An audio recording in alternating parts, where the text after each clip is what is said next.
Il-Kunsill Malti għall-Arti u Dar il-Mediterran għall-Konferenzi ħarġu sejħa għal musicals oriġinali bil-Malti biex jittellaw bejn Lulju u Awwissu tal-2022 u 2026.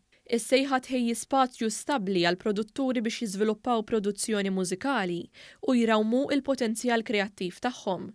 F'konferenza tal-aħbarijiet il-Ministru għall-Arti José Herrera aċċenna għall-użu tal-lingwa Maltija f'dawn il-musicals. L-idea hi li nippromovu it-talent Malti, però anke li nmexxu l-qudiem il-lingwa Maltija. Il-lingwa Maltija hija indispensabbli għall-identità tagħna. Il-Ministru għat-Turiżmu Clayton Bartolo irrefera wkoll għal potenzjal li għandha din in-niċċa artistika biex tistimula t-turiżmu domestiku.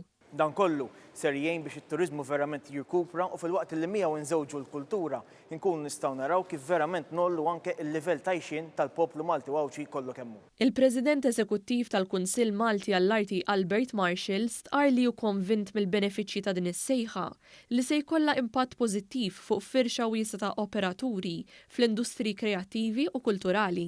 L-informazzjoni kollha dwar din is-sejħa hija disponibbli fuq is-sit uffiċjali tal-Kunsill Malti għall-Arti.